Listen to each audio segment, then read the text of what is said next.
Hello dreamers, this is Vandana Dutt welcoming you on my YouTube channel. In today's video we are going to learn about entity relationship model. In this video we will learn entity relationship model, entity relationship diagrams, components of this model, keys which we are going to use, and the different variety of relationship between the entities.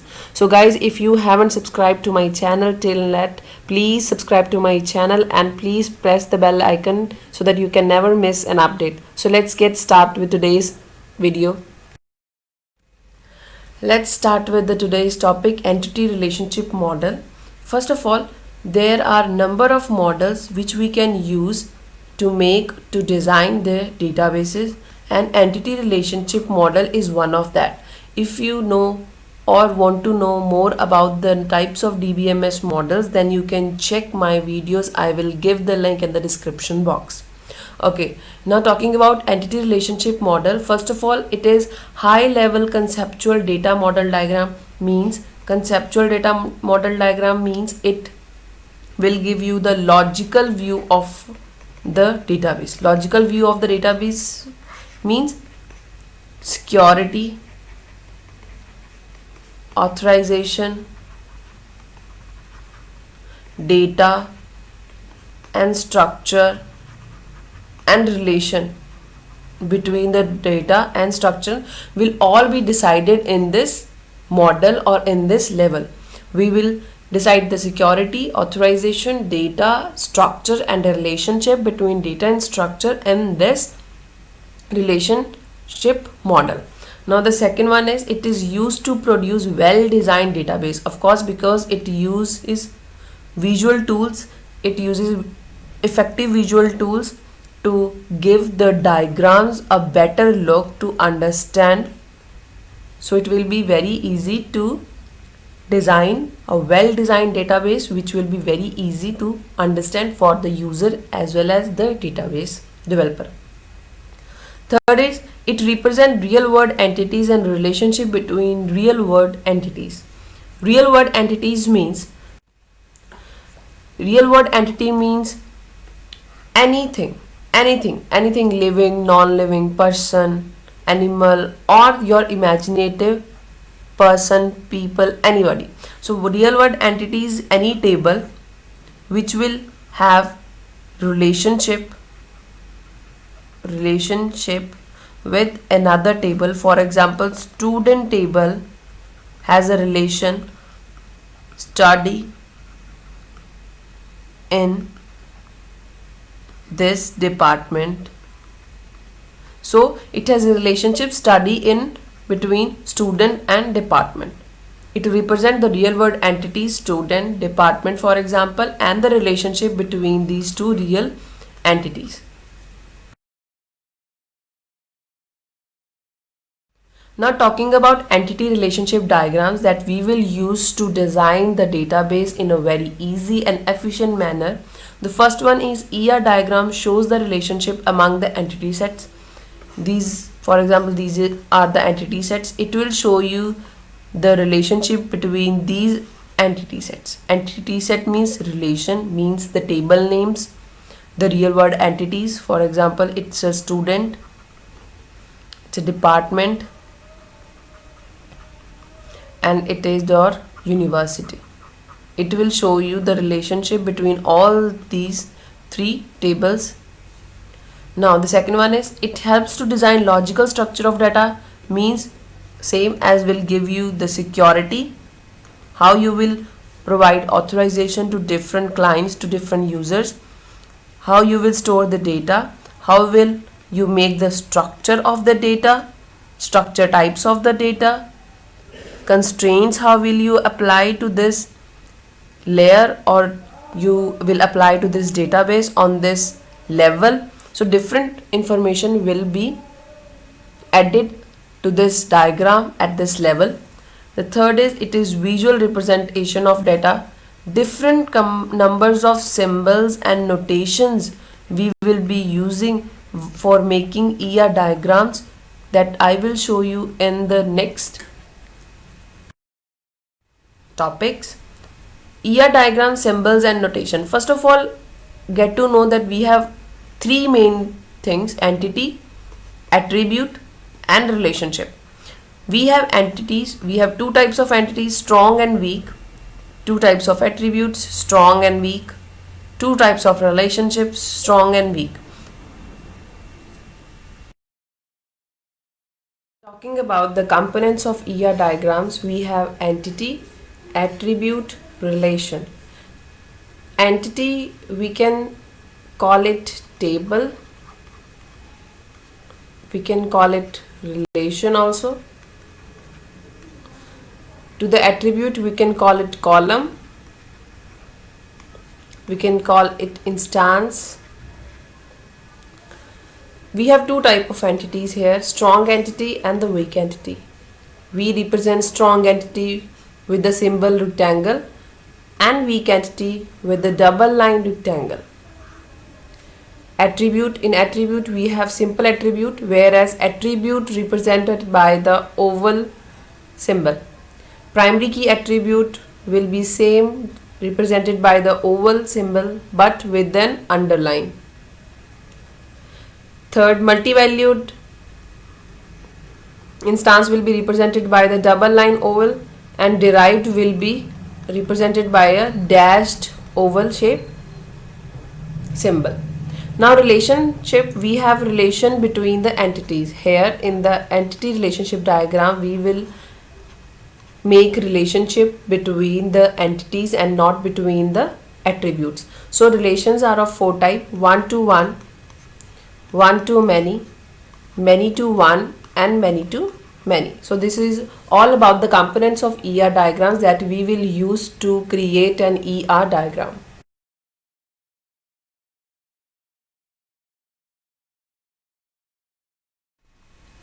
Let's take an example now. First, this is name employee, table employee. It has this attribute name. Name can be divided into two parts. First, and this is the second. Now another attribute is address. Another is date of birth. One dashed type ellipse, which is age. One double line ellipse, which is hobby, will be relation related to work in department. It has attribute department name and salary, you can say. Right now we have two tables, two entities, two real world main entities. One is employee and another is department. Right now the difference between the attributes. Now this attribute is known as a composite attribute. Composite attribute, I haven't shown them we will discuss this later in this video. This one is the address attribute, this one is the date of birth, age, and hobby. Now guys, this date of birth is the simple attribute, but we can derive our age from this date of birth information. So this attribute is derived attribute. Now a person has different hobbies or can have a different hobbies, for example, and this employee have different hobbies like drawing, painting, etc. So it has multiple hobbies. So that is why I am showing you with the double line ellipse. Now employee is working in the department, so works is showing the relationship between these two main entities or main tables, which are employee and department. So relation is work in, so department has another two attributes, salary and department. So this is the simple diagram of ER diagram that I am showing you, in which all the three components I have used. First is our entity, second is our relation, and third is the attributes, the number of attributes that I have taken. Let's talk about an entity. It's a real world thing. First of all, the definition will be it's a real world thing. It can be a place, person, object with or without a real world existence, means it can be living, it can be a non-living, recognizable, you can recognize it or you cannot recognize it. Entity must have attributes and relation among those attributes. Now, entities must have attributes means the entity, the table, the main thing like customer, school and professor. For example, these are the examples of entities. Customer is a different entity or table, school is different entity or a table, and professor is a different entity or table. Now, customer has different properties: customer name, customer address. School has different property: school name, school classes. So these are the properties. Customer name and address, in it the name and address are the two properties or the two instances of customer. Student name, school class are the two instances and the properties of the school. So you can say entity must have attributes, means properties, means different columns, and relation among those attributes and relationship among those properties. Now we have two type of entities. One is strong and another is weak. Strong entity and the weak entity. Strong entity will be represented by the rectangle symbol, and the weak entity will be represented by the double line rectangle symbol. Now, strong entity, why we call it strong entity? Because it has a primary key. The main difference is the primary key. Strong entity has a primary key and weak entity do not have a primary key. Primary key is what? A unique column or the property of table by which you can uniquely identify the tables. You can uniquely identify the tables with the help of a primary key. I will explain you about the primary key later in this video. Now, weak entities are dependent on strong entities. Weak entities are dependent on strong entities because they don't have primary key. They don't have an attribute which can uniquely identify that table. So, strong entity is represented by a single rectangle, which is this. And weak entity, an entity that cannot be uniquely identified by its own attributes and relies on the relationship with other entity. It depends on another entity which has primary key, known as weak entity, and represented by a.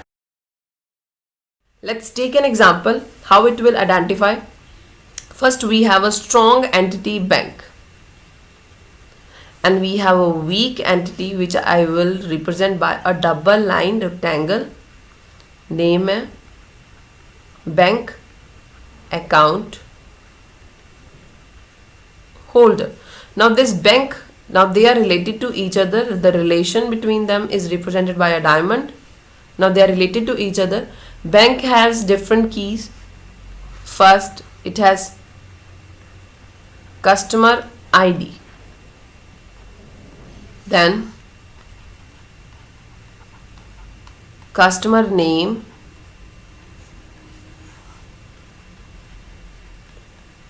address, etc. Now bank account holder has the attributes customer name, and the another attribute is the credit and debit information. Right? Now bank has relation is bank has bank holders. Right? This is the relationship. This is the relation which is shown by a diamond symbol. Now this customer ID will be represented by a primary key and we will underline this attribute. Customer ID, why? For example, if we are giving 001 value to one customer, then we will not give 001 to any another customer, which helps to identify it uniquely, right? If we will give another customer 001, then there will be a duplicacy. That is why we will give only one number, only one account number to only one person. So in bank we have a primary key. This is the primary key which has unique value. Because why this is primary key? Because customer name, we have same name like Sneha, then we can have Sneha as another person also, because there are number of people who have name Sneha, who can have name Sneha in the same bank, so it can create a duplicacy. There is an address, and in bank account holder table we have credit and debit details of a customer name. Now customer name, I have already told you that if we have a customer named Sneha, then it is possible that we have another Sneha in the same account, so it can create a duplicacy, it can create a mess, and by this we cannot define customer name as a unique attribute. That is why the table bank account holder has no primary key. That is why it all depend, and that is why it is dependent on the relationship between the strong entity and itself, right? So this is all about the diagram of this entity table, which we have, in which we have two entities, strong entity and the weak entity, and the number of attributes with one primary key and the relation between them.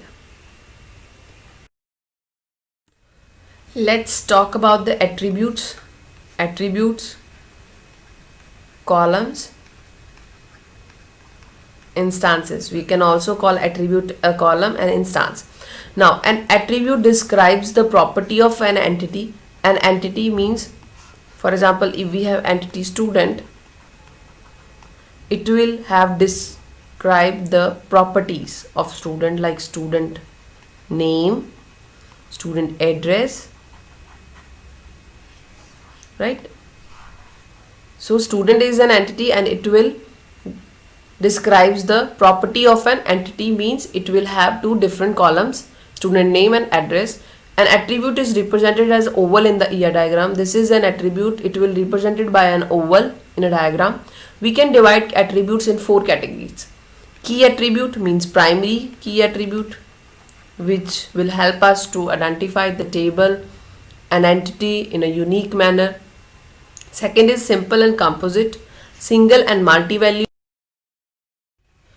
A very important topic, primary key attribute. It is the main topic, primary key attribute. Primary key attribute can uniquely identify an entity from an entity set. It represents the main characteristics of an entity. Key attribute is represented by an oval symbol, and same as other attribute, however, the text of key attribute is underlined. Let me give you an example. For example, we are taking the table this.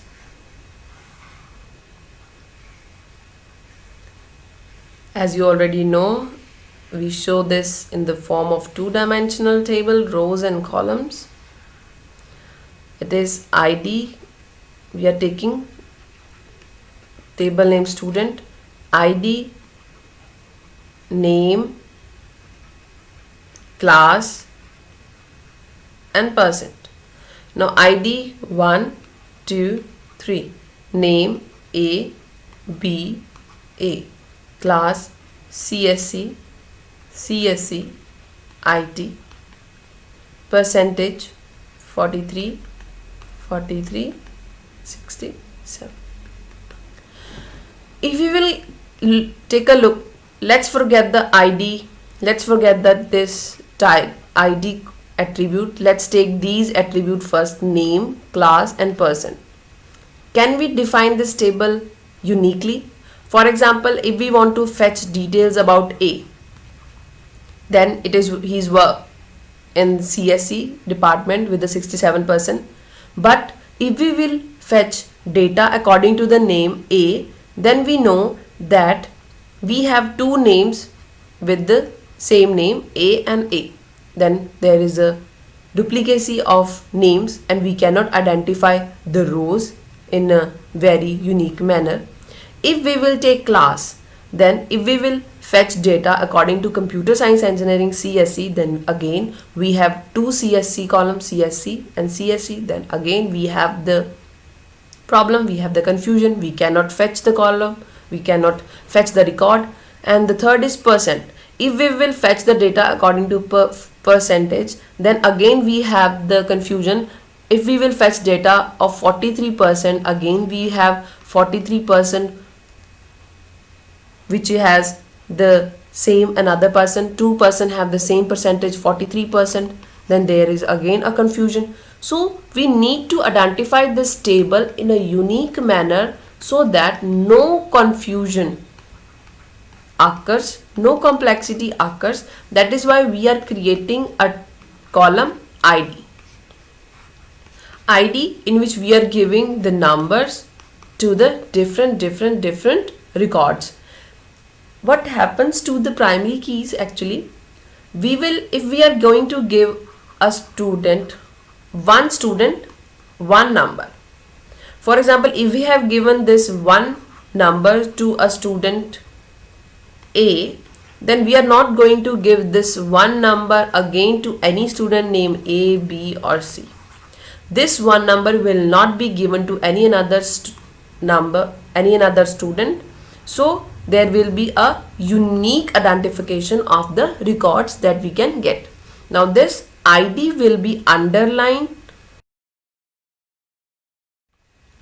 Another is simple and composite attributes. Simple attributes are atomic values which cannot be divided further. We cannot divide them further.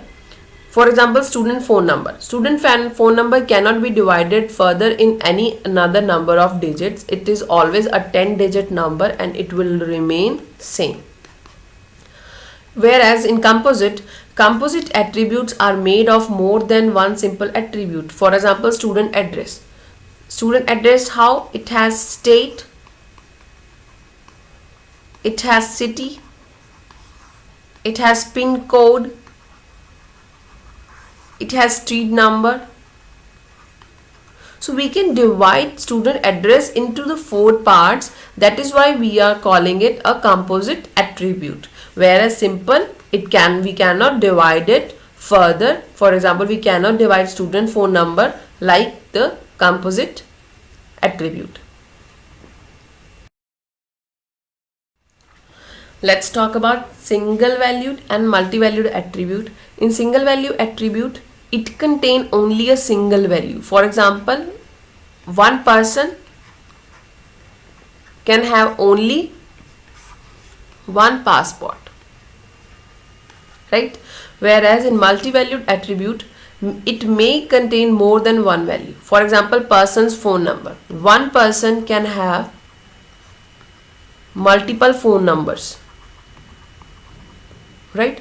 Now one person can have multiple phone numbers, so it is a multi-value attribute.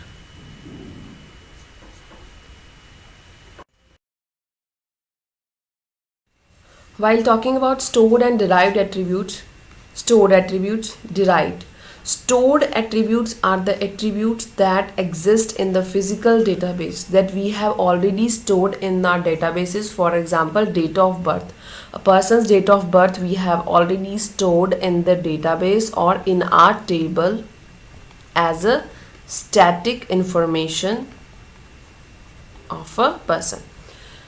The second is derived. Derived attributes are the attributes that do not exist in the physical database. We are not going to save these information. We are not going to save this in our database physically, but their values are derived from the attributes. We will derive these values from the attributes, or these are the dynamic values which we will derive from the attributes, and the values from the values of those attributes we have already saved. For example, the age of person.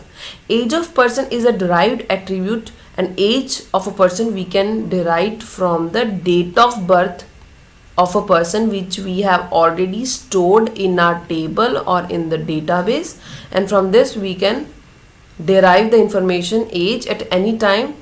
That is why it is also known as the dynamic information and the derived information.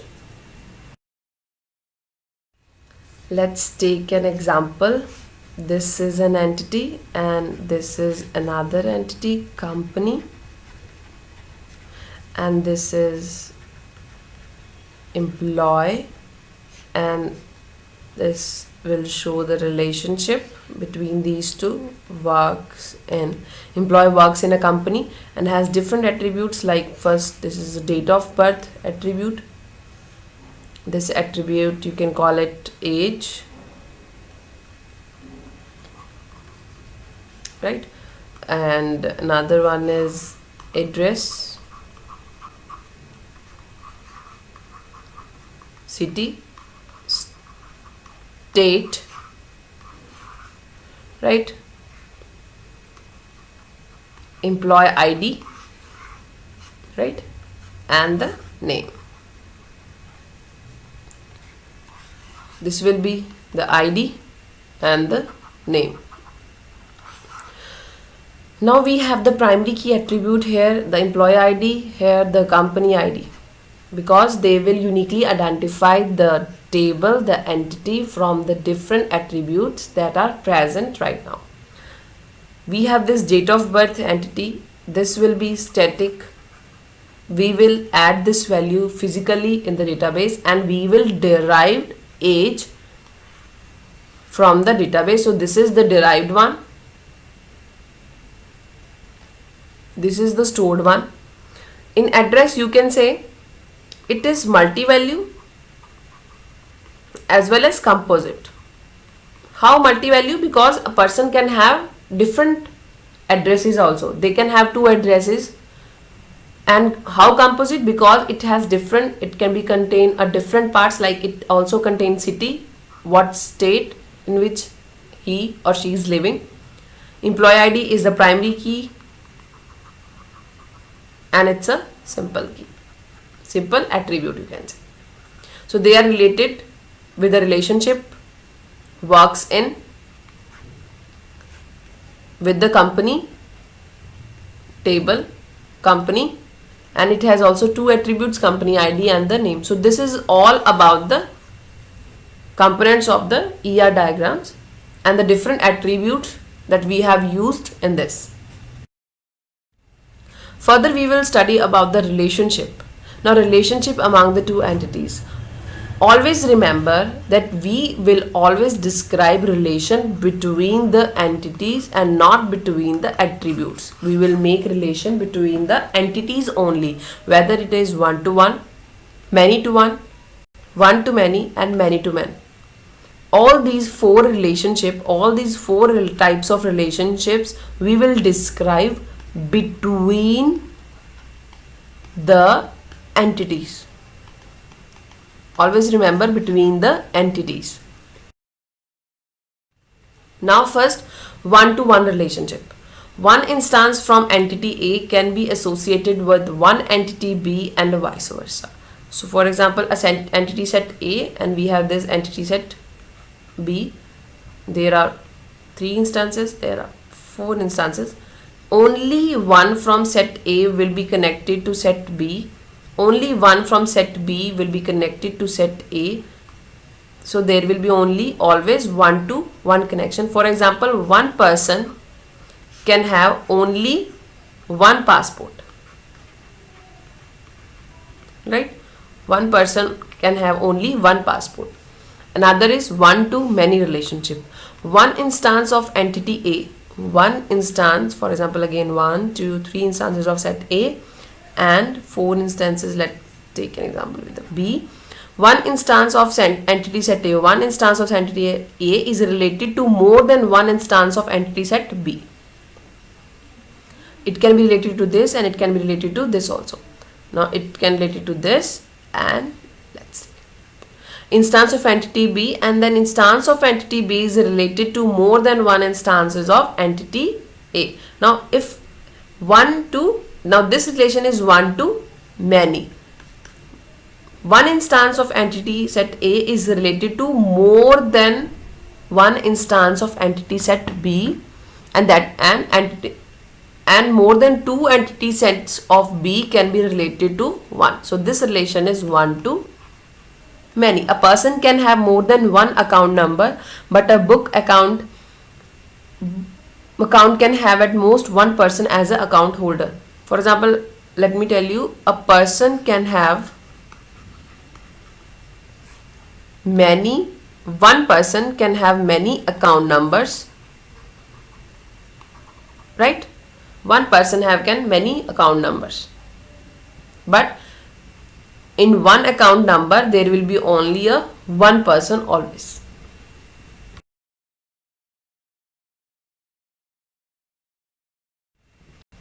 Next is many to one relationship. More than one instance from entity can be associated with at most one instance from a entity set B. Let's take an example. 1, 2, 3, 4. These are the entity set 1, 2, 3. This will be the A and B. More than one instance. More than one instance means this instance is also related to this instance, and the second instance of set A is also related to the instance of B. A can be associated with at most one instance from entity set B. Now this A is, as it is many to one relationship, only one. There are two instances which are connecting to only one instances of entity set B. For example, many students can work under one teacher. Same as two instances, for example, two students work under one teacher, as it is of, for example, this is student and this one is teacher. So two students are working under one teacher. Many to one relationship. Many to many relationship. More than one instance of entity set A is related to more than one instance of entity set Q. For example, this. There is no limit of relationship. For example, this instance is related to this, and this instance is also related to this. This instance is related to this, and this also. This is many to many relationship. For example, many employees can work under many projects, and many projects can have many employees. Many number of employees can work under in many number of projects, and in one project there are many number of employees. So this was the many to many relationship between the entities. So guys, this was the video about the ER models, components of ER models, and the types of relationship they hold between the entities. I hope you like the videos and you understand the video very well. Thank you so much for watching, and please subscribe to my channel, like my videos and share with your friends if you like the content. Thank you so much.